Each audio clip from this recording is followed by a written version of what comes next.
All that heat, that means we stay pretty active as we're kind of riding that line. Temperature's not terrible, and we're talking about a little bit cooler than average trend once we get to next week. We got to get through some storm chances, though. We'll be talking about some scattered storms. Could see some strong storms tomorrow. Once we get to Monday, scattered storms continue.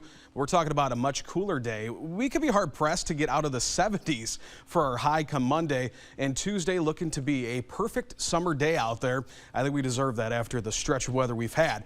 Now, watching it, this is that activity that moved through this morning, early morning hours, and gave areas like Burlington down towards Keokuk, Fort Madison, and Macomb anywhere from 2 to 5 inches of rain. Flood warnings continue down in that area. You can see, though, we've got some active tornado watches and tornado warnings out just to the northwest of Indianapolis here. That's continuing on. We stay kind of in this little lull right now as really an active pattern across the country setting up. You got one area down towards Memphis, this area out here in Indy and extreme eastern Illinois, down from the Panhandle all the way up through the Denver, Colorado area. There are active tornado warnings out there as well.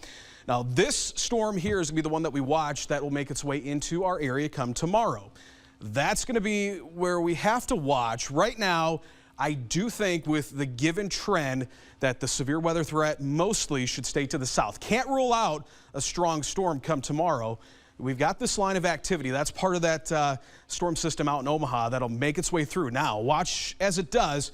I think this is pretty spot on. I think we'll see this kind of dissolve over time. I don't think it's going to be holding itself together as we still have a little bit of dry air in place here aloft that will kind of tear these storms up by the time they get here. Now, once we get into the day tomorrow, though, clouds will be on the increase. Now, how much cloud cover? That's actually one thing that might aid us in keeping that severe weather threat low. It's going to keep the temperature down, not getting as hot as originally thought. But what will happen is we got that low pressure system in that front.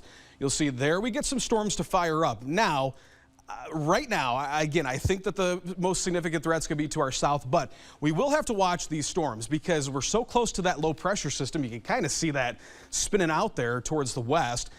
You can get a quick little spin-up tornado in some of these storms. So right now, the dynamics aren't great, but we're going to watch this. That line moves through by 9 o'clock. We'll get this out of the area. We'll continue with some rain showers, but that severe weather threat will be well off to our south and east by that point. And once we get into our Monday, we'll continue on with some shower activity. Then once we get into the latter half of the workday there, we should start to clear some of those clouds out. Now, taking a look at a little different view here. Here's, as we get to 3 o'clock, here's that line of activity starting to fire off. Now, you could see that kind of faded yellow and orange, the fire look there.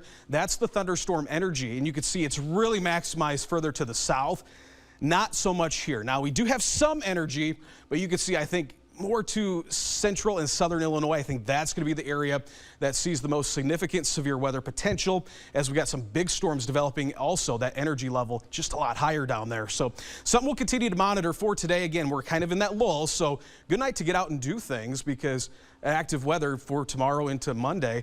Now, you can see that level 2 risk does include part of the TV6 region here from Galesburg down towards Burlington south has the better chance to see some of those stronger storms. Rest of the area in that level 1 risk. We'll watch that. Again, if it does look like that might move a little bit further to the north, we will be talking about a first alert day come Monday. That risk slides off to the east. A lot of rainfall to be talking about here as we go throughout the next 24 to 48 hours here.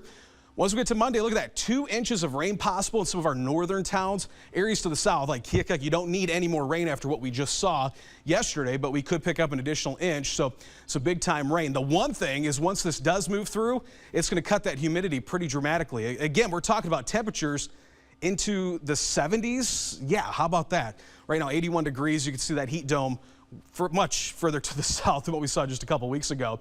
And the 6 to 10 day trend keeps us cooler than average. So, hey, something not to complain about there. 60s tonight. It's going to be a pleasant night. Get out there and enjoy that fair. Again, we'll be talking about mostly clear to partly cloudy skies. As we get into your Sunday, 83 degrees, watching those storms. Monday, 80 degrees. Yeah, that's much cooler than average. And really out throughout the next 7 days, we'll be talking about below average temperatures. A judge has given former President Donald Trump until Monday night